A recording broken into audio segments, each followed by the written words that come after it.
ঘটনাটা আজ সকাল 10টার। মুম্বাইয়ের গোরেগাঁও রেলওয়ে স্টেশনেতে একজন বয়স্ক মানুষ ট্রেনের সামনে এসে আত্মহত্যা করার চেষ্টা করছিলেন। আশপাশের লোকেরা ওনাকে বাঁচিয়ে নিয়েছেন। আসুন জেনে নেওয়া যাক কি কারণ ছিল যেটা একটা বয়স্ক মানুষকে এটা করতে বাধ্য করছিল। ছেড়ে দাও আমাকে, কেন আমাকে ধরে রেখে দিয়েছো? ছেড়ে দাও আমাকে, আমি বাঁচতে চাই না। কি করব আমি বেঁচে থেকে? কিন্তু আপনার সাথে কি হয়েছে? আপনি কেন আত্মহত্যা করতে চাইছিলেন? কি হয়েছে? আমার সঙ্গে কি হয়েছে? আমাকে আমাকে আমার একমাত্র ছেলে বাড়ি থেকে বার করে দিয়েছে ধাক্কা মেরে। আমি আমার ছেলেকে এত আদর যত্নে বড় করলাম, আর ও আমাকে ধাক্কা মেরে বাড়ি থেকে বার করে দিল। এটা তো খুবই দুঃখের কথা। এ কি অবস্থা আমাদের আজকালকার সমাজের। আপনার ছেলে কি করেন? কি কাজ করে? স্কুলে যায়। টিচার বুঝি? না, পড়াশোনা করে, স্কুলে পড়াশোনা করে। এখন 8 বছর বয়স। হ্যাঁ, কি বললেন আপনি? কি বললাম আমি? আপনার ছেলের কত বয়স হলো? কত বছর বয়স? আপনি যে বললেন 8 বছর বয়স। আমার ছেলে 8 বছর বয়স মাত্র আমাকে ঘর থেকে বার করে দিল, আমি মরেই যাব। আপনারা শুনতেই পেলেন, ইনি দাবি করছেন যে এনার 8 বছরের ছেলে এনাকে বাড়ি থেকে বের করে দিয়েছে। কি এমন ঘটেছিল? কে এই 8 বছরের বাচ্চা? রেল লাইনে মাথা দিচ্ছিলেন যে বয়স্ক মানুষ, তার 8 বছরের ছেলের খোঁজ আমরা পেয়ে গেছি। আসলে তিনি একজন 33 বছরের সফটওয়্যার ইঞ্জিনিয়ার। বয়স্ক মানুষটির মস্তিষ্কের সমস্যা থাকার জন্য উনি এখনো ছেলেকে 8 বছরেরই ভাবেন। ওনার ছেলে আমেরিকায় থাকেন, আর সে ওনাকে বাড়ির বাইরে বার করে দিয়েছেন। আর তারপরেই বয়স্ক মানুষটি আত্মহত্যা করার চেষ্টা করেন। আসুন আসুন ওনার ছেলেকে জিজ্ঞেস করি উনি এটা কেন করলেন। Sir, 1 minute. স্যার একটা প্রশ্ন ছিল। স্যার, এটা কি সত্যি খবর যে আপনি আপনার বাবাকে বাড়ি থেকে বার করে দিয়েছিলেন? হ্যাঁ, এটা সত্যি। স্যার আপনি এটা কেন করলেন? আপনার কি এটা একদম খারাপ লাগলো না? হ্যাঁ, বার করেছি আমি, আর খারাপও লাগেনি। আপনি চেনেন ওনাকে? আপনি কখনো সহ্য করেছেন? ওনার অ্যালজাইমার আছে, ওনাকে সামলাতে সামলাতে পাগল হয়ে যাচ্ছি আমি। আমার একটা নিজস্ব জীবন আছে, আমার ওয়াইফ আছে, বাচ্চা আছে। কি করব আমি? আরে কতদিন ধরে টাকা খরচা করে ওনার ট্রিটমেন্ট করাবো আমি, আর কিচ্ছু নেই আমার কাছে। কি করে ট্রিটমেন্ট করাবো ওনার আমি? আরে আমাদের পেছন ছাড়ো, তুমি এখান থেকে দূরে কোথাও চলে যাও। বিরক্ত হয়ে গেছে আমি তোমার থেকে। এই নাটক দেখার জন্য এখানে দাঁড় করিয়ে রেখেছো। এবার আনন্দ পেয়েছো তো? চলে যাও এখান থেকে। Sir sir sir sir sir sir, আপনিও তো কখনো ছোট ছিলেন। ইনি আপনাকে পড়াশোনা শিখিয়ে বড় করলেন, আপনাকে মানুষ করলেন, আর আপনি ওনাকে বাড়ির বাইরে বার করে দিলেন। ভালোবাসা উতলে পড়ছে? হ্যাঁ, যা যা তুলে নিয়ে যা। মাথা খারাপ করো না আমার। তোমার যা করা ছিল তুমি করে নিয়েছো এখানে ডেকে আমাকে। শান্তি পেয়েছো তো? টাকা কামিয়েছো? যাও এখান থেকে। তাহলে দেখলেন আপনারা কিভাবে একজন ছেলে তার বাবাকে বাড়ির বাইরে বার করে দিলেন। এবার এই বয়স্ক মানুষটি কোথায় যাবেন? কার ভরসায় বাঁচবেন? ইনি এনার সারা জীবনের পুঁজি ছেলের উপর খরচ করেছেন, আর সেই ছেলেই আজকে এনাকে বাড়ির বাইরে বার করে দিয়েছে।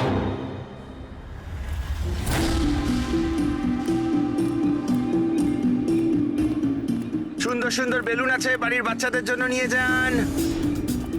বেলুনওয়ালা এসে গেছে, বেলুনওয়ালা। এই যে ম্যাডাম, বেলুন বেলুন নিয়ে নিন, নিয়ে যান। হ্যালো,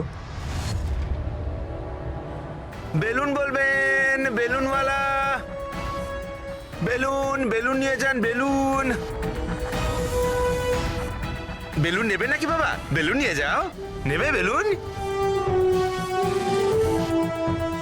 বেলুন বেলুনওয়ালা, বেলুন বেলুন নিয়ে যান।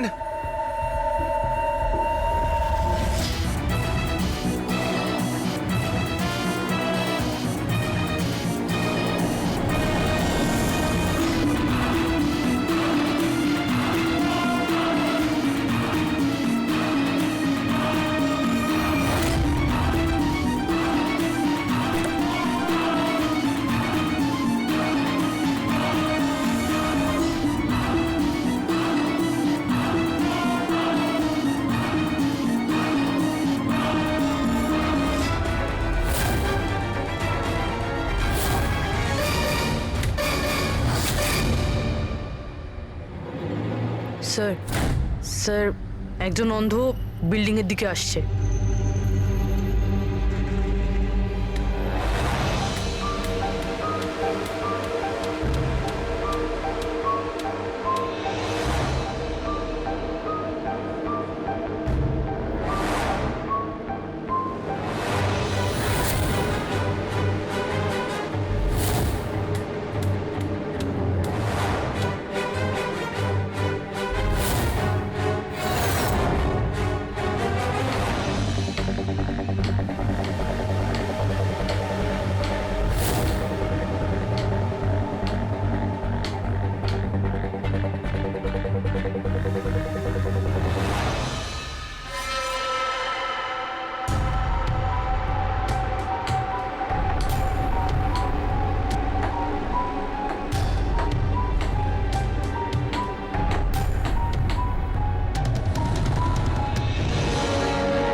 হ্যাঁ তাই তো।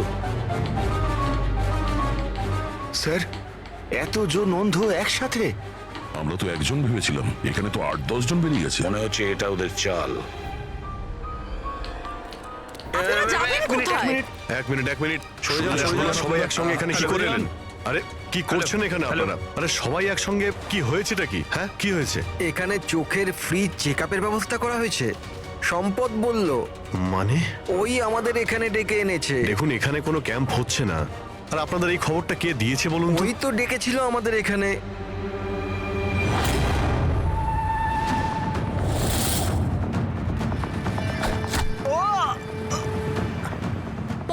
পঙ্কজ! পঙ্কজ! পঙ্কজ, পঙ্কজ! আরে ওই তো ধরো ওকে। চল পঙ্কজ!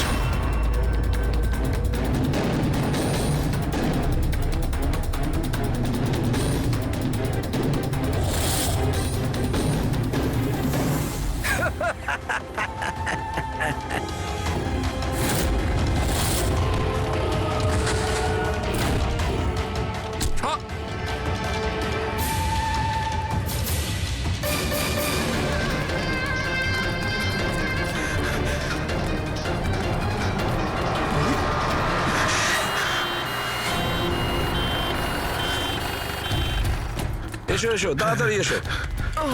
পঙ্কজ তোর কিচ্ছু হবে না। কিচ্ছু হবে না। পঙ্কজ! একে অ্যাম্বুলেন্সে নিয়ে যাও।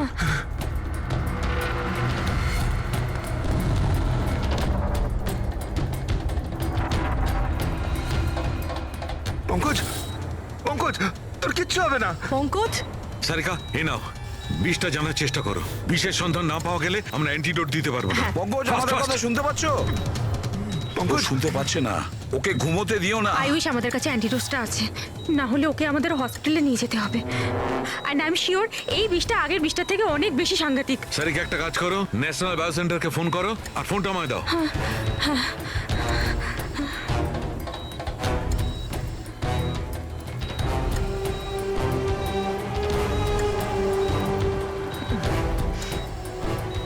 Pankaj, don't worry Pankaj.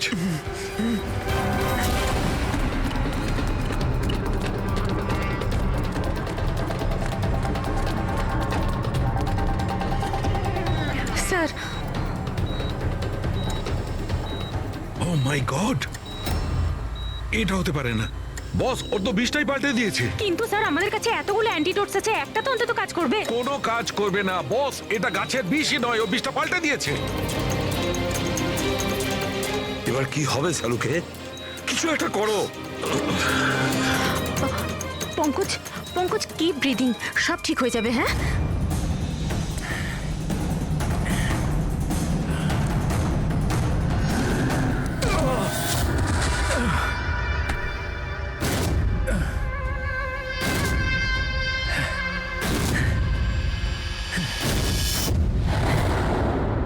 Sir আমার নাম মদন। এসব তুমি করেছো? কেন আমার পেছনে পড়ে আছো? আমি যেটা করেছি ঠিক করেছি। তুমি বলছো এগুলো করে ঠিক করেছো? আমি শুধু খারাপ লোকেদের শাস্তি দিয়েছি। যারা নিজেদের বাবা মায়ের খেয়াল রাখে না, তাদের বেঁচে থাকার কোনো অধিকার নেই। যখন আমার মায়ের মৃত্যু হয়েছিল, আমার দুনিয়া শেষ হয়ে গেছিল। ওই সময় তখন থেকেই আমি এই সংহতি বৃদ্ধাশ্রমে শুরু করেছি। স্যার, ওখানে যত বয়স্ক বাবা মা আসেন না, সব তাদের সন্তানের কাছে অত্যাচারিত। এটা দেখে আমার মাথায় রক্ত উঠে যায়। আমি সেই সময় সিদ্ধান্ত নিই যে এই সবগুলোকে আমি শাস্তি দেব। সেই জন্য এদের মেরে দিই। আমি কি ভুল করেছি? আমি কিছু করুন স্যার, কিছু করুন স্যার। কিচ্ছু করতে পারবো না যতক্ষণ না ওই বিষটা কম্পোজিশন জানতে পারছি। ফ্রেডি, আমরা কিচ্ছু করতে পারবো না। যদি ভুল অ্যান্টিডোট দেওয়া হয় তাহলে আরো বেশি ক্ষতি হবে ভাই। স্যার, স্যার পঙ্কজের অবস্থা তো খারাপ হচ্ছে আরো। স্যার পালস পড়ে যাচ্ছে, হসপিটাল নিয়ে যেতে হবে। হসপিটালে স্যার কিচ্ছু হবে না, আমাদের হাতে অত সময় নেই টেস্ট করার মতো। যতক্ষণ না এই বিষটার অ্যান্টিডোট পাচ্ছি। পঙ্কজ! হ্যালো, হ্যাঁ স্যার, হ্যাঁ স্যার, ধরা পড়েছে স্যার। খুনি মদন। হ্যাঁ, বিষ? হ্যাঁ আমি জানছি স্যার। কখনো জানতে পারবে না তোমরা, কখনো জানতে পারবে না তোমরা। ওরা শাস্তি পাবে, ওরা শাস্তি পাবে। আরে এই! ও নো! মদন মদন মদন তাড়াতাড়ি অ্যাম্বুলেন্স ডাকো, তাড়াতাড়ি। না স্যার, কোনো লাভ নেই। আমার কাজ হয়ে গেছে স্যার। মেনে নিচ্ছি তুমি ওদের সাথে যা কিছু করেছো ঠিক করেছো, কিন্তু তুমি যাকে ওই বিষটা দিয়েছো ও নির্দোষ, ও নিরপরাধী, ও কিচ্ছু করেনি। ওই বিষটা কি বলো? হ্যাঁ BTX। স্যার, ওই বিষটার নাম BTX স্যার। সালুকে ওই বিষের নাম হলো BTX। ঠিক আছে পঙ্কজ, কিছু হবে না। নার্ভাস হয়েও না। কিছু হবে না। দেখো কিছু হবে না। ওকে চোখ বুঝতে দেবে না। মদন ব্যাস হয়ে গেছে, হয়ে গেছে। You will be alright. আর পঙ্কজের কিচ্ছু হবে না, কিচ্ছু হবে না। Welcome my boy. ভয় পেও না, কোনো ক্ষতি হবে না তোমার। তুমি মানুষ হিসেবে সত্যি ভালো ছিলে, কিন্তু যা করেছো তা খুবই খারাপ। এই তো চলে গেল অভিজিৎ, কিন্তু যাই হোক এর ওই বৃদ্ধাশ্রমটাকে বন্ধ হতে দেব না।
এবার এই আগুনে অনেক মানুষ জ্বলবে।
আরে কানা নাকি, দেখে যেতে পারিস না? অন্ধই আমি ভাই। আরে আরে ভাই, সরি আরে সরি, আমার লাঠি। আমি বুঝতে পারিনি।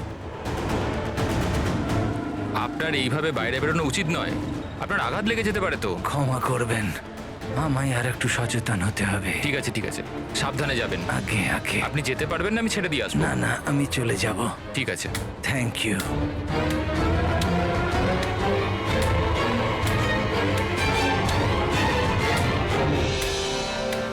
কি হলো রে বাবা, এ ব্যথা করছে কেন?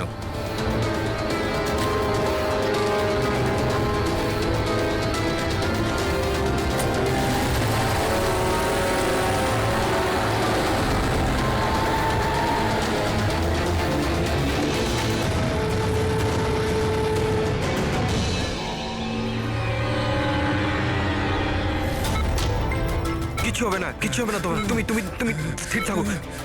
পা ধরো। Doctor injection fast quick. Doctor injection দাও তাড়াতাড়ি।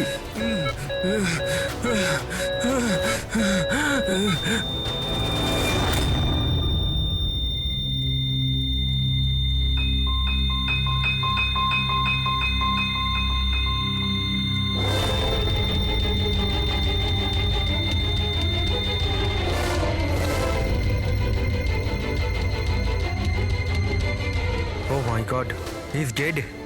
আর এনার মৃত্যু ন্যাচারালও নয়। এবার কি? আমি জানি প্রিয়া, ইটস এ মার্ডার।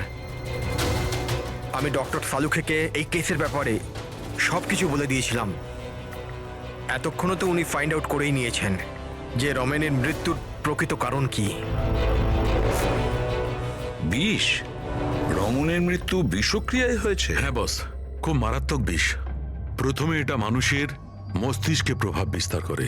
প্রথমে ডিলেরিয়াম, ফটোফোবিয়া, অ্যামিনেশন। তারপরে ওই বিষটা অন্য অঙ্গ প্রত্যঙ্গে প্রভাব বিস্তার করে। বাকি অঙ্গ প্রত্যঙ্গ ধীরে ধীরে কাজ করা বন্ধ করে দেয় আর মানুষের মৃত্যু হয়। ডক্টর সালুখে, এটার কোনো অ্যান্টিডোট হবে নিশ্চয়ই? সব বিষেরই অ্যান্টিডোট হয় ফ্রেডি, কিন্তু সেই জন্যে আমাদের ওই বিষের ব্যাপারে সবকিছু জানা প্রয়োজন। আর বস, এই বিষ খুব সহজে ধরা যায় না। আমাকেও অনেক ধরনের টেস্ট করতে হয়েছে ওই বিষটা আইডেন্টিফাই করতে। স্যার, বীজ দিয়ে মারা আলাদা কথা, কিন্তু এমন বীজ দেওয়া যাতে এইভাবে ছটফট করতে করতে মরবে, এটা কিরকম চমকে যাওয়ার মতো কথা না স্যার? সে যেই হোক এতটাই ঘৃণা করতো রমনকে যে ও ওকে এরকম সাংঘাতিকভাবে মেরে ফেললো। বুঝে উঠতে পারছি না কে হতে পারে। যে কেউ হতে পারে স্যার। স্যার, ওই রমেনের জুয়োর নেশা ছিল। ক্রিকেট, রেসকোর্ট, সাট্টা, সব রকমের জুয়া। আর এইসবের চক্করে ওর 5 কোটি টাকার ধার হয়ে গিয়েছিল। 5 কোটি? 5 কোটি? হ্যাঁ স্যার, ওর কাছে হুমকি ভরা মেসেজ এসেছিল। ওর ফোন রেকর্ডে এরকম প্রচুর মেসেজ রয়েছে যেগুলো ওকে বুকিজ আর সাট্টার লোকেরা পাঠিয়েছিল। এই দেখুন। স্যার, হতে পারে যে এদের মধ্যেই কারুর হুমকি সত্যি হয়ে গেছে হয়তো। বুঝতে পারছি না, কিন্তু যেভাবে মেরেছে স্যার, মনে তো হচ্ছে না কোনো বুকির কাজ এটা। যাই হোক, এদের ডাকতে তো হবেই, দেখা যাক কিছু পাওয়া যায় কিনা। হ্যালো এসিপির প্রদ্যুমান। আচ্ছা, ঠিক আছে।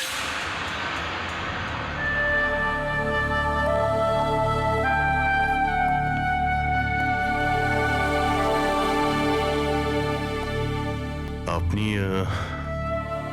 রমেনের খুড়তুতো ভাই হিতেন।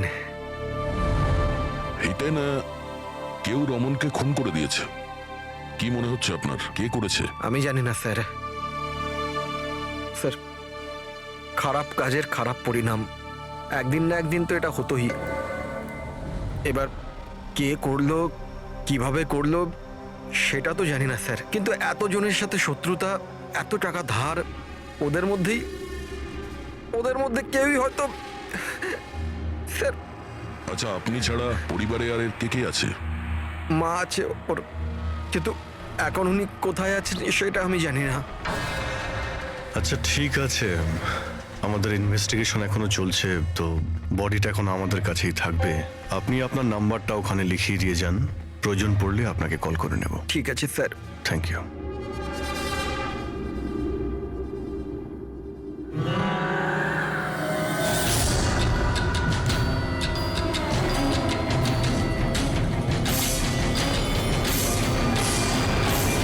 এতটা দুঃখ পাইনি যেটাও দেখাচ্ছে।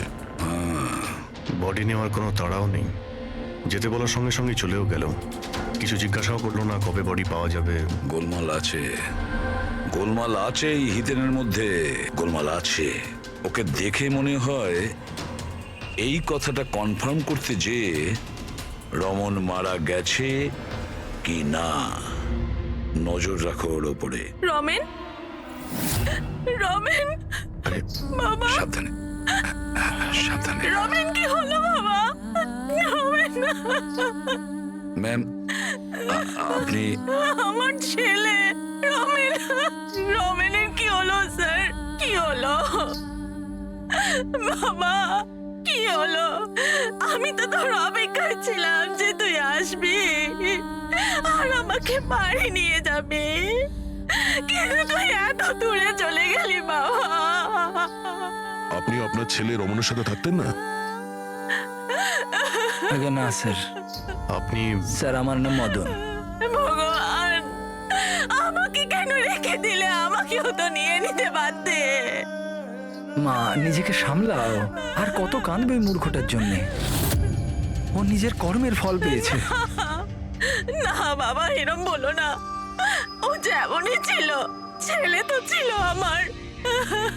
কেন, কি এমন করেছিল ও ওনার সাথে? উনি ওনাকে বাড়ির বাইরে বার করে দিয়েছিলেন, রাস্তায় একা একা ছেড়ে দিয়েছিলেন। কি কারণে? বলেছিল, মা অনেক দিন হয়ে গেছে, বাড়ি বিক্রি করতে হবে, আর আমার খরচ চালানোর মতনও ক্ষমতা ছিল না, এই জন্য আমাকে ছেড়ে দিয়েছিল। আর তারপর কি করতাম স্যার, ঠিক করে দেখতেও পাই না, কোথায় যেতাম আমি?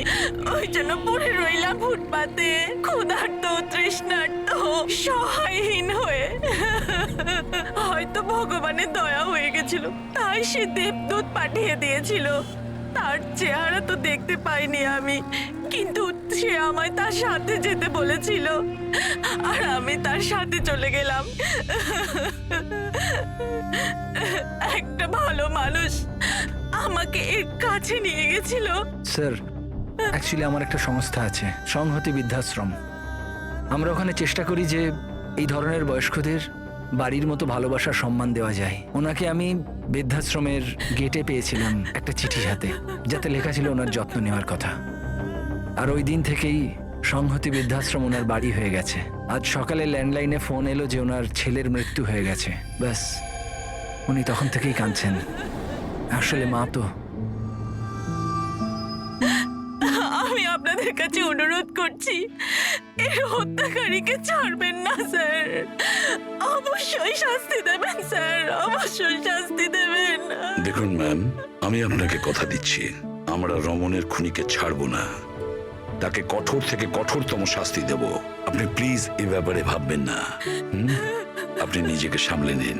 মদন, তুমি ওনার খেয়াল রেখো। আরো একটা কথা, কোনো কিছুর দরকার যদি আপনাদের পড়ে, তাহলে নিশ্চয়ই আমাদের জানাবেন। দারুণ ব্যাপার। সারিকা, হসপিটালের ডক্টরের রিপোর্ট অনুসারে এর হাঁটুতে যে চিহ্নটা পাওয়া গেছে, এটা হয় কোনো অ্যালার্জির আর নয়তো কোনো বিষাক্ত ধরনের পোকামাকড়ের দংশনের চিহ্ন।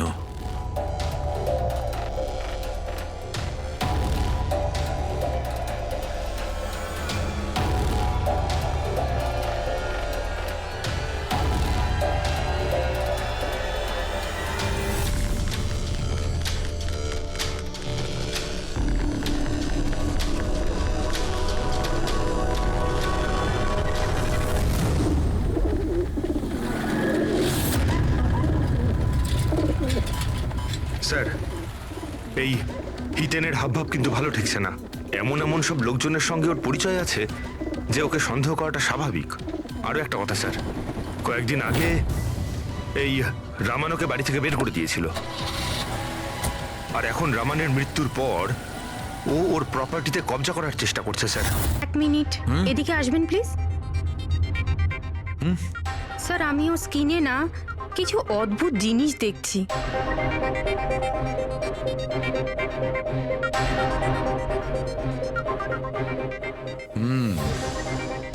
সারিকা, এই যে অদ্ভুত জিনিসটা দেখতে পাওয়া যাচ্ছে, আসলে এটা প্যারাফিন।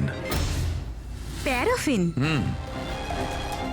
আরে, তার মানে ওই বিষটা ওর থাইতে ইনজেক্ট করা হয়েছিল? করা হয়েছে, ওই বিষটা এর থাইতেই ইনজেক্ট করা হয়েছে। তাহলে এই মোম কোথা থেকে এলো? মোম কোথা থেকে এলো? সারিকা, এইখান দিয়ে খনি বিষ ইনজেক্ট করেছে। আসলে এই বিষটা মোম দিয়ে, প্যারাফিন দিয়ে কোটেড ছিল। এই জন্যে এর চামড়াতেও আর এর রক্ততেও প্যারাফিন পাওয়া গেছে। কারণ খুনি চায়নি যে এই বিষটা ওর শরীরে গিয়ে খুব শিগগিরই কাজ শুরু করুক, সেই জন্য ও এটাকে কোট করে দিয়েছে। আর এই যে বিষটা এসকামাইন, এটা একটা বায়ো পয়জন, জৈবিক বিষ। খুনি সেটা মোম দিয়ে কোট করেছে, এর শরীরে ইনজেক্ট করেছে, আর তারপর মোমটা এর শরীরের উত্তাপে গলতে শুরু করে দিয়েছে, আর বিষটা এর শরীরের মধ্যে গিয়ে নিজের কাজ শুরু করে দিয়েছে। তার মানে এই বিষটা কোনো লিকুইড ফর্মে নয়, বরং প্যালেট মানে ছোট গুলির আকারে এর শরীরে প্রবেশ করানো হয়েছিল। এক্স্যাক্টলি।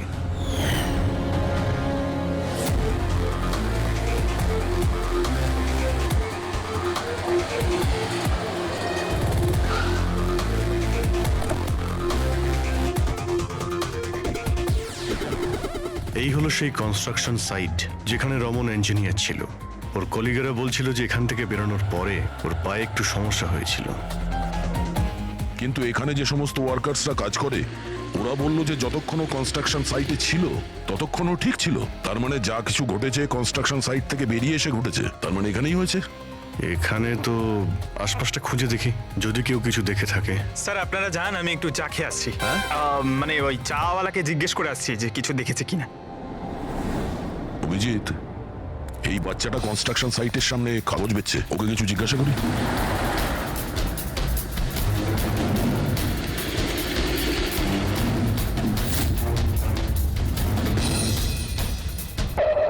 কি নাম বাবা তোমার? চুটকি। ছুটকি। আচ্ছা তুমি এটা দেখো তো, এটা এই ছবিটা ভালো করে দেখো, দেখো তো তুমি একে চিনতে পারছো কিনা। হ্যাঁ, এই লোকটা তো আমার কাছ থেকে খবর কাগজ কিন্তু 3 দিন ধরে আসছে না। তাহলে 3 দিন আগে তুমি এই আঙ্কেলকে এখানে দেখেছিলে? হ্যাঁ, একটা লোকের সঙ্গে ধাক্কা খেয়েছিল, ওনার চোটও লেগেছিল। ওই লোকটা কেমন অদ্ভুত ছিল। অদ্ভুত? অদ্ভুত মানে? আবে অন্ধ নাকি, দেখে যেতে পারিস না? অন্ধ হয়ে আমি ভাই।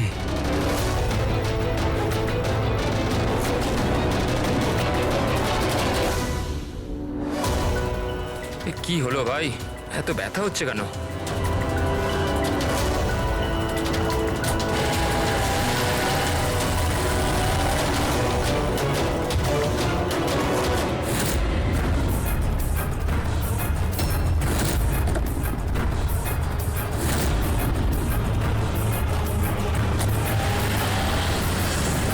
তার মানে ও অন্ধ ছিল না, ওই হামলা করেছিল রমনের ওপর।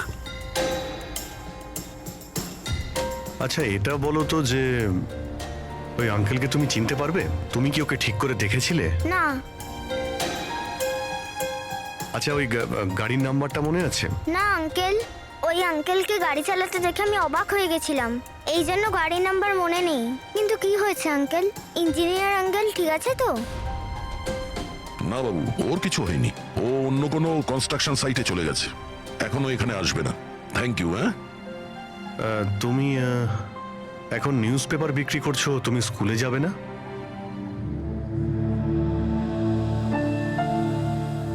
কি ব্যাপার? হ্যাঁ, স্কুল তো যাওয়া উচিত। আর তুমি তো খুবই ইন্টেলিজেন্ট মেয়ে, অ্যাকচুয়ালি প্রত্যেক বাচ্চারই স্কুলে যাওয়া উচিত, আর তোমারও যাওয়া উচিত। কিন্তু স্কুল যাওয়ার জন্য অনেক টাকা দরকার না আঙ্কেল? আমার কাছে টাকা নেই। বাবু, যদি তোমার পয়সা দিতে না হয় তাহলে তুমি স্কুলে যাবে? হ্যাঁ আঙ্কেল, আমি নিশ্চয়ই যাব, আমার পড়তে খুব ভালো লাগে।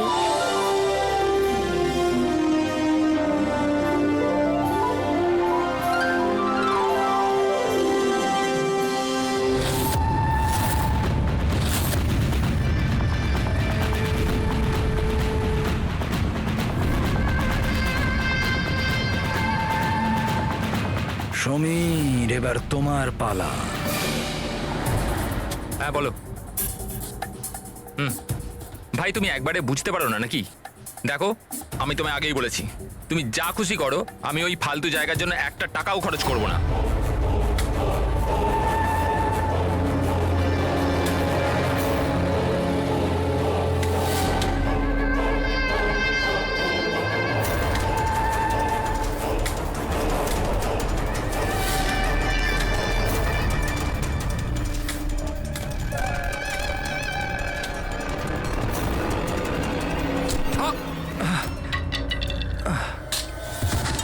ওই দেখতে পাল, আমার লাঠি। Sorry sorry sorry sorry sorry, I am sorry, I am sorry. এই তো লাঠি, I am sorry. Extremely sorry. আপনার কোথাও লাগেনি তো? আপনি ঠিক আছেন তো? আমি আপনাকে কোথাও ছেড়ে দিই? না না, আমি ঠিক আছি, আমি চলে যাব।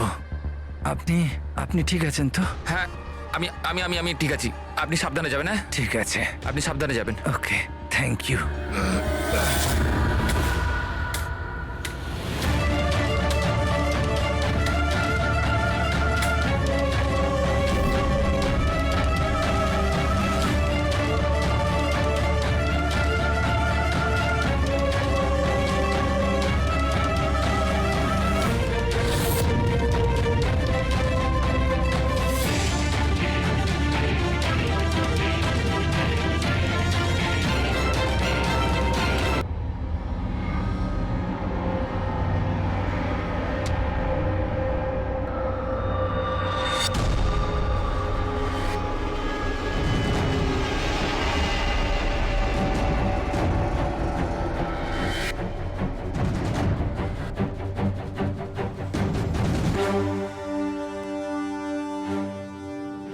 হ্যাঁ শাহরুখে, কি জানতে পারলে?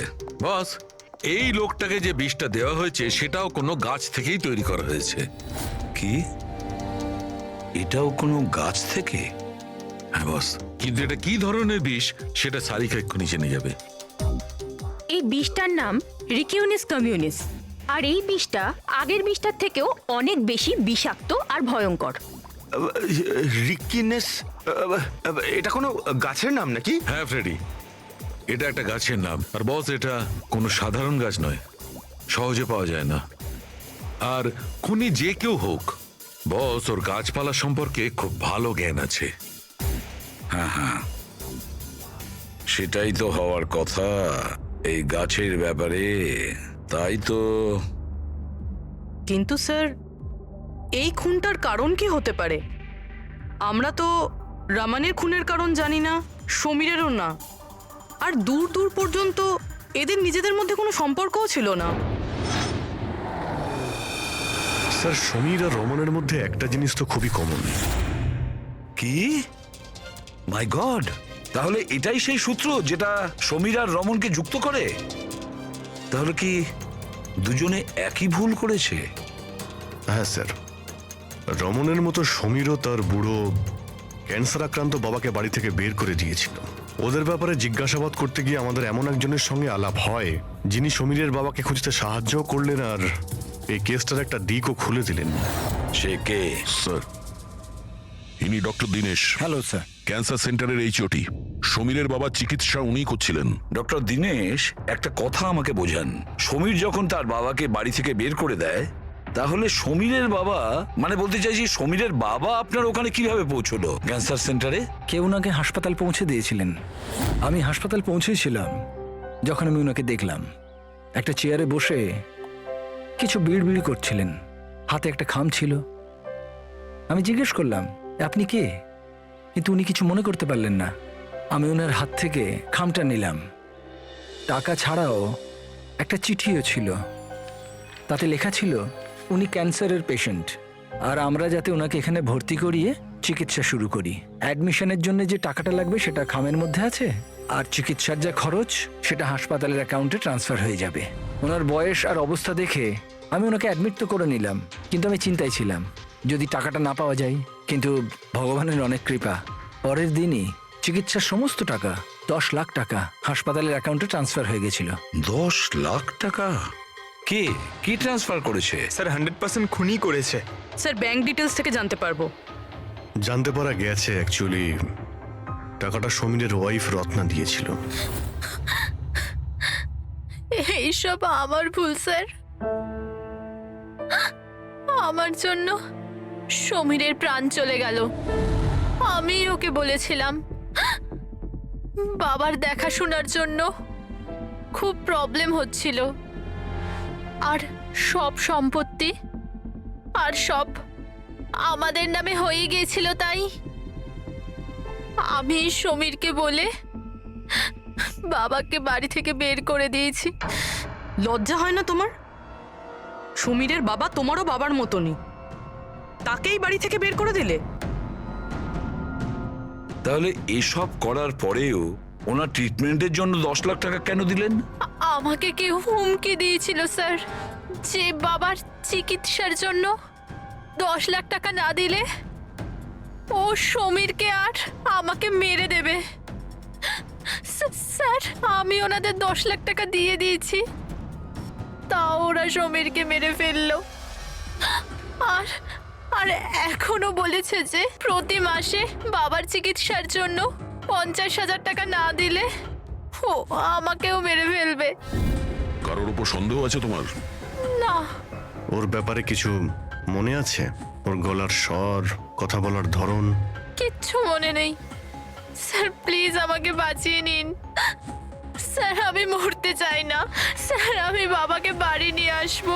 আমি এখন থেকে ওনার সব সময় দেখাশুনো করব, ওনার কোনো কষ্ট হবে না স্যার। প্লিজ আমাকে বাঁচিয়ে পাবেন নিন না। Sir, please. আপনার কিচ্ছু হতে দেব না, কেমন? পুরবিয়া, কাজ করো, যে নাম্বার থেকে ওকে হুমকি দেওয়া হতো সেই নাম্বারটা নাও আর দেখো কোথাকার। আপনি যান। চলুন।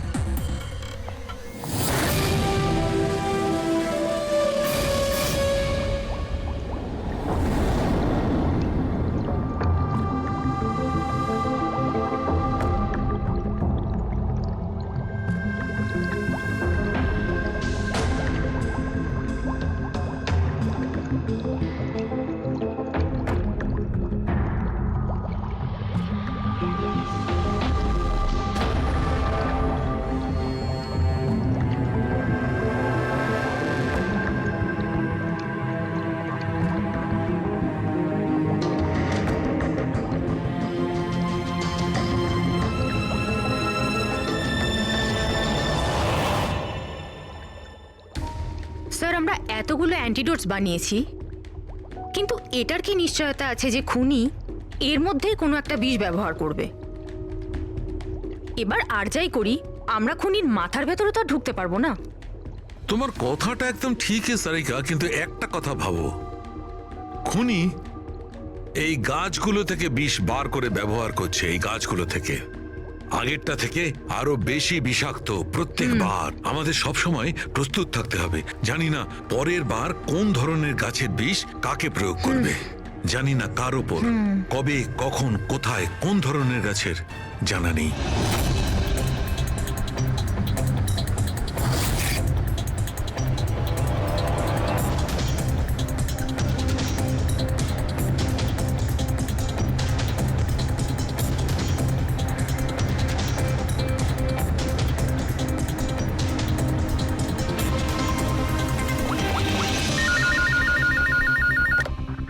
হ্যালো। হ্যাঁ হ্যাঁ, পুরবি বলো। স্যার, সেই ফোন বুথটা যেখান থেকে খুনি রত্নাকে খুনের হুমকি দিয়েছিল, সেটা ওই বান্দ্রা রেল স্টেশনের কাছেই। Bandra railway station? কিন্তু ওখানে তো খুব ভিড় থাকে, ওখানে নিশ্চয়ই ও অন্ধ সেজে এই কাজটা করেনি। খুবই কঠিন এটা জানতে পারা।